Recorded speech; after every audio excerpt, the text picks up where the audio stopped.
Hi, my name's Stephanie, and this is my son Caleb. And we started a new project. We're in my car, by the way. Coming from the back, Stella. They don't know who Stella is. Stella's my hearse. So, just so you know.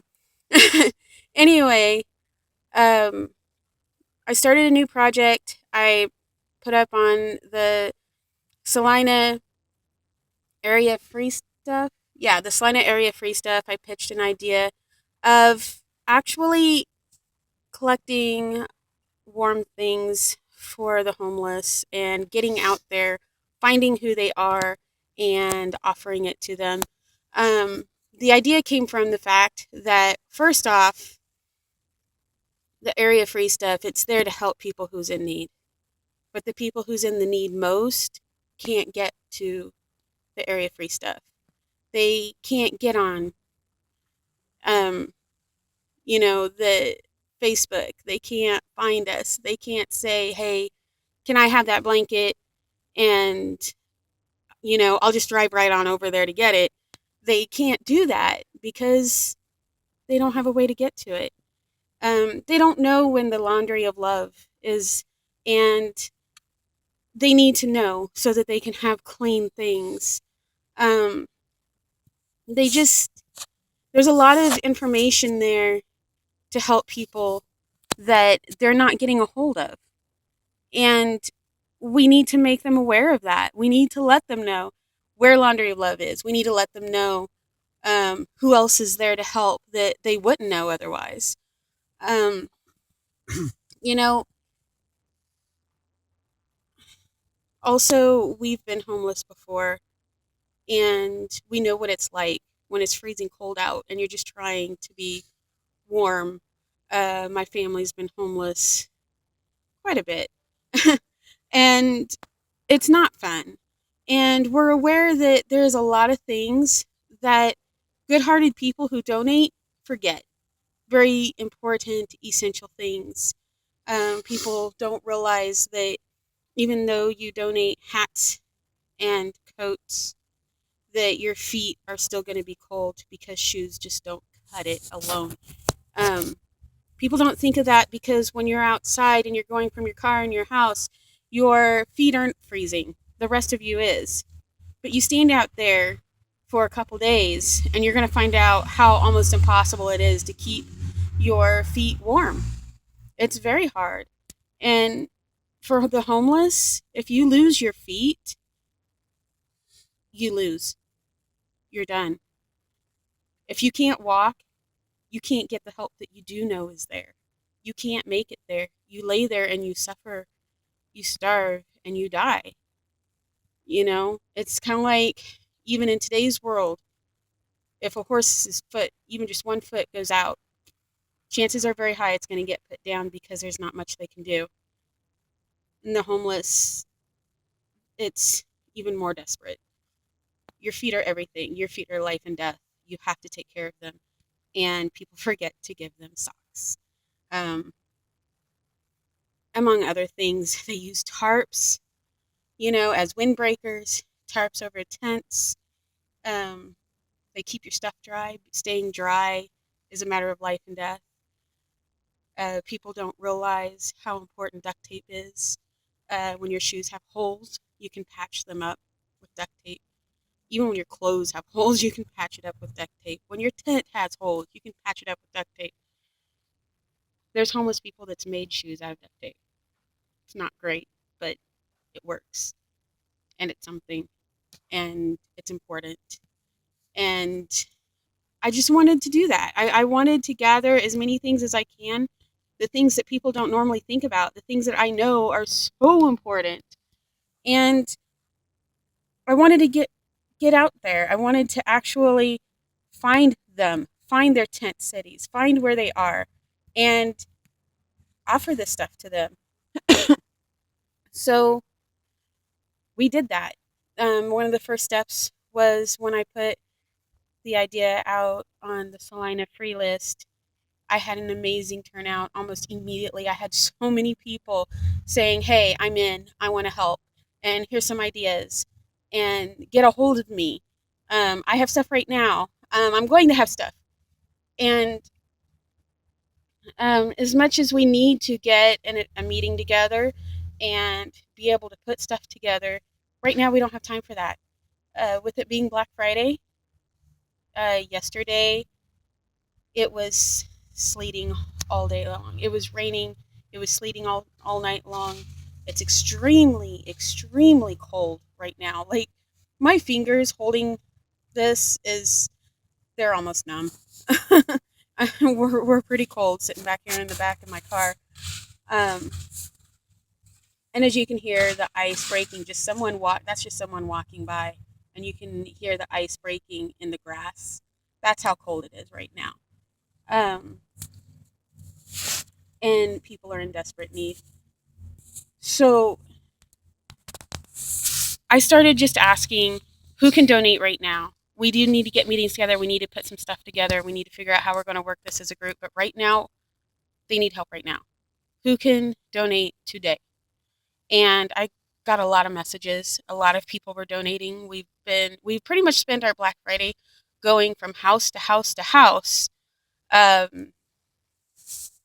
We're just picking things up that they need, from gloves to, socks and shirts and other clothes.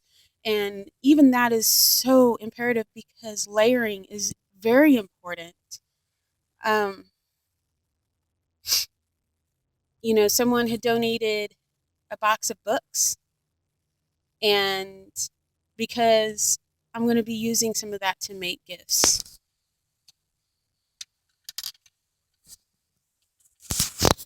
Because we're going to, but there's way more there than I'm going to use. So um, I'm going to keep a lot of that with the donations because putting a bunch of paper inside of your coat, things like that, it really does help you stay warm, at least to a point. You'd be surprised how much that helps. We have book bags that were donated. Someone donated a little bit of money, and I was able to take that to Walmart and buy some socks that we can also hand out. The change to that I'm going to keep set aside so that the next time someone donates a little bit of money, I can add that to it and get a little bit more. Just great people in Salina. Really great giving people in Salina. And I think that really shows who we really are to be able to do that. So we filled the car up with all this stuff, and we started looking for people. We looked under a bridge that I used to live under when I was a teenager and had no place to go. Nobody was there. Kept our eye out under other bridges that we were passing by. Didn't see anybody. We stopped somewhere where someone had mentioned that there might be some people there, and we searched. And let me tell you, my feet were frozen. I could not feel my feet from the balls of my feet to to my toes because all I have are canvas shoes. But we were out there and looking, and we found a tent, and they didn't seem to be home. We were kind of hollering at them just for a little bit, asking if anybody's home. Is anybody there? We have blankets, we have gloves, we have socks. Would they like to have some? Um, we found a box next to the tent. We put a blanket, socks, and gloves inside of it for them to find. We were either that or they were home and afraid to come out. We were like that. You don't just come out because a stranger's hollering out to you. That's actually dangerous. So I don't blame them if they were home not coming out. Um, we walked around, found another tent. It was a larger tent. It had a lot of cuts in it. Obviously, it was definitely a very thin material at this point. It's been used quite a bit. The sleet, I think, is what ripped the holes in it. We could kind of see in the holes from a little bit of a distance. We kept hollering, and we could see that somebody was in there. Either he was afraid to come out, or he may not have been able to. We don't know. We don't know. But you definitely don't walk into a tent with somebody there. You just don't do that. Um, we understand the rules. We understand the fear. We understand what it's like to live like this. We definitely want to get a hold of a tarp for him to put over his tent because there's no way he can keep any, you know, rain out, any moisture at this point. Through one of the slits I could see a laundry basket sitting there full of clothes. Um, we put a blanket, two pairs of socks, and two pairs of gloves inside of a bag, and we left it by the door of the tent and let him know that we're leaving it there.